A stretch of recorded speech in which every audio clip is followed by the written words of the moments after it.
It looks like you can do a lot with the thicker nib. You can get nice thin lines, nice big lines. The ink flows all the way through, so when you're making these, the feathering marks, you don't have to worry about it breaking apart, which is great.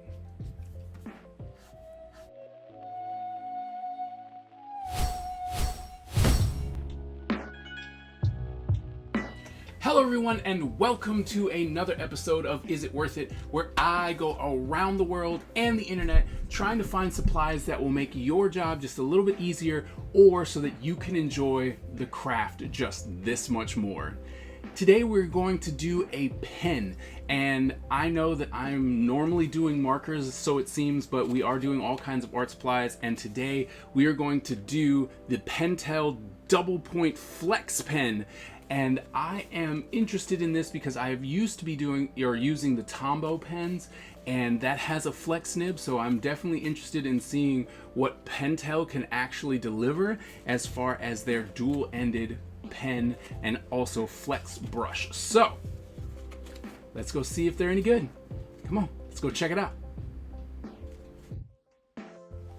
Alright, so this packaging is like most pens that you will see. It's got a little chipboard cardboard backing with a nice image on it, with a plastic container for the nib or for the brush. Nothing too fancy here. Let's see, it says 2 brushes in one, has a flexible brush tip on one and an ultra fine flexible nib on the other.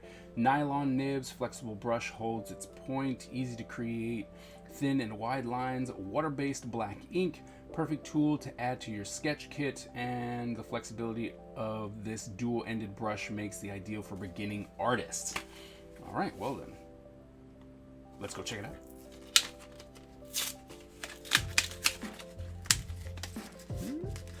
Whoops. Oh my goodness. Okay, there we go.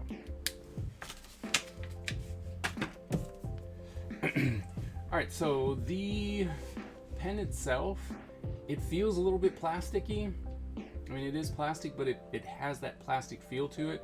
But it's actually a really nice pen, and especially for someone with big hands like me, it's long enough so that it's not just poking on the edge of your hand. So it's actually a really nice size. I like that a lot.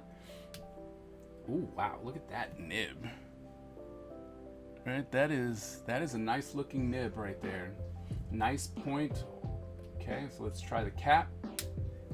It's got a nice snap to it. Right. Okay, I'll flip it around to the other side. It's got a nice nylon nib. Looks very, very sturdy. So I'm interested to see how that's going to bend. And I like the fact that it actually is red, so it indicates that this is going to be the thinner nib. Also has a nice snap to it. Okay, let's see if it attaches to the back. It does. Nice design for the cap. Let's see about the other one. Oh, okay, there we go. So both caps will actually attach to the other cap, so that's good. So at least you don't have to worry about your cap running off. All right, we're off to a good start. Let's see what happens. All right, so let's try the little nib first. Okay, ink flows really, really nice. You can get some really nice thin lines. All right, let's see.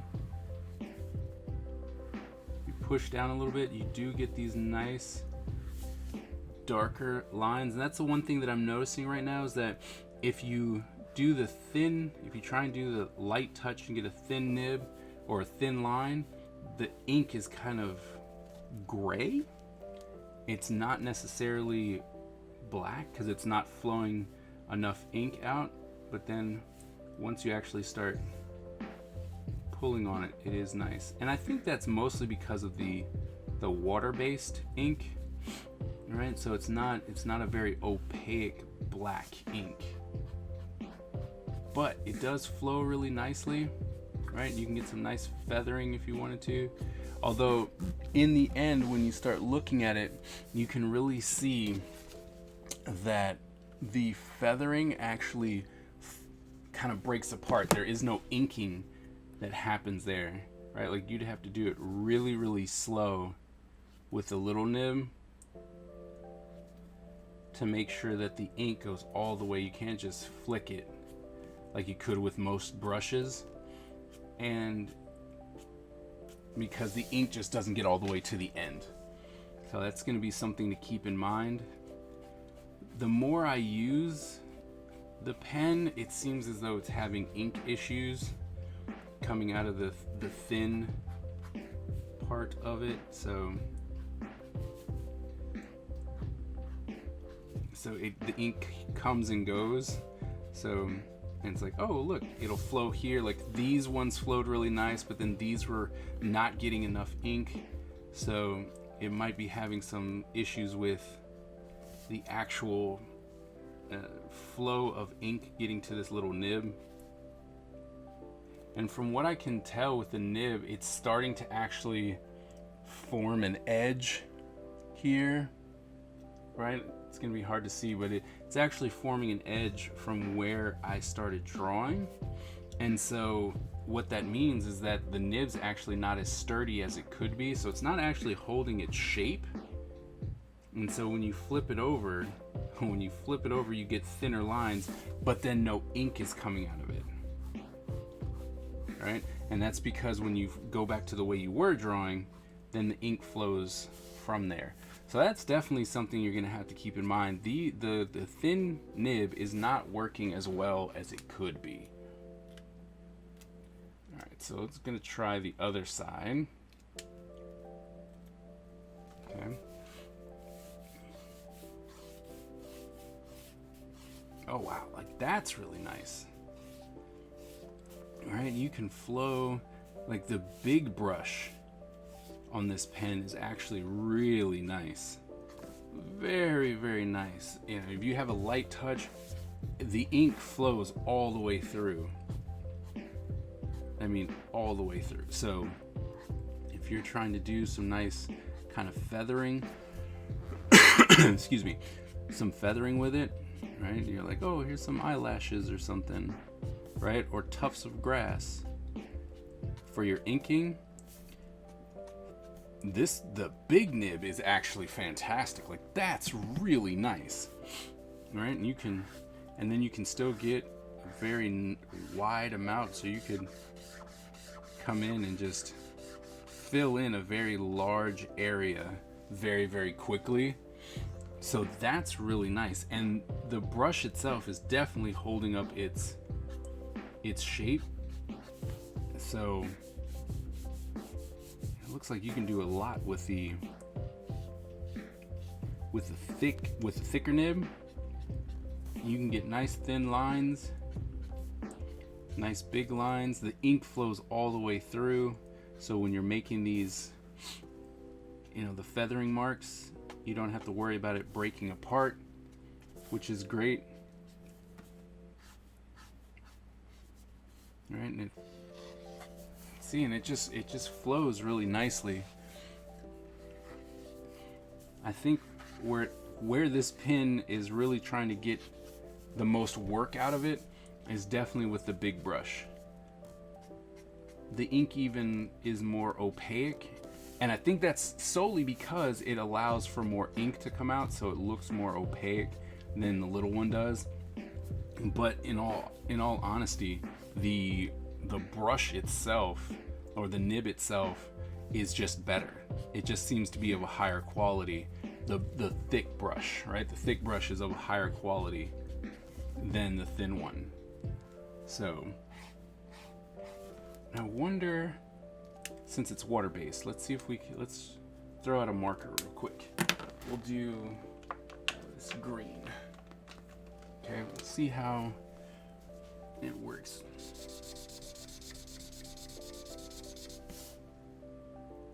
That's pretty good. No bleed whatsoever. Let's try yellow. Because, you know, normally that's what happens, is that the yellow really pulls it out. And then we'll try pink. Try hot pink real quick. Nice. That's great. Like, that's fantastic that it's not pulling any of the ink up from the pen. All right, that's fantastic. And if only, I mean, and the thin pen, I guess, works well enough, but you have to slow down so much. So I guess if you're trying to do little itty bitty details, this would be fine, right? If you're trying to do real small hatch marks, this would be fine. But I mean, if you're trying to do just a little bit bigger, it doesn't work. So if you're like me and you really need a lot of control when you're trying to make those marks, the thing that's going to happen is if you use this one, you're going to have to slow down a lot. But you should be able to do the exact same thing with the thicker brush. And so because you can get these really nice lines with it, and then also come in and deliver the thick line, I think that what's really going to happen is you're just going to be using the brush on this, because the brush itself is really, really nice.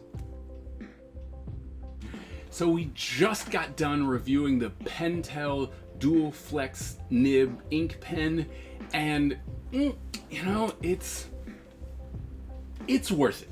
So this pen is definitely worth it, but it's not worth it for the duality of the pen. I don't really think that the thin nib is actually important. It does have the ability to get really, really small. So I guess if you're that kind of artist and you need itty bitty hatch marks and stuff, this would be really good. But the brush, the actual thick brush, is everything that you would need out of a brush pen.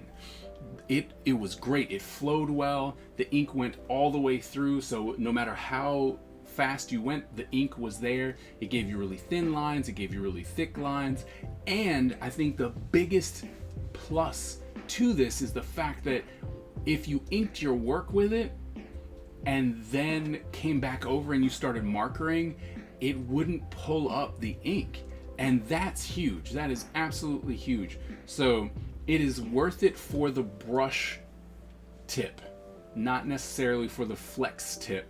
So if you can find a Pentel brush, brush tip, then, or a brush pen, then definitely get that. But if you can't, this is just fine. It works well. I just don't think that the little one is actually going to be used as much as the actual brush tip. Well, I hope that you gained something from this video, and I hope that you enjoyed it. If you did, please go ahead and share and like it. And if you are new to the channel, don't be afraid to go ahead and hit that subscribe button so that we can continue to grow this channel and bring even more information to the public. If for any reason you might have some type of product that you would like me to review, please go ahead and drop it in the comments below, and I will make sure to add it to the list. Thank you guys so very much, and I will see you at the next episode.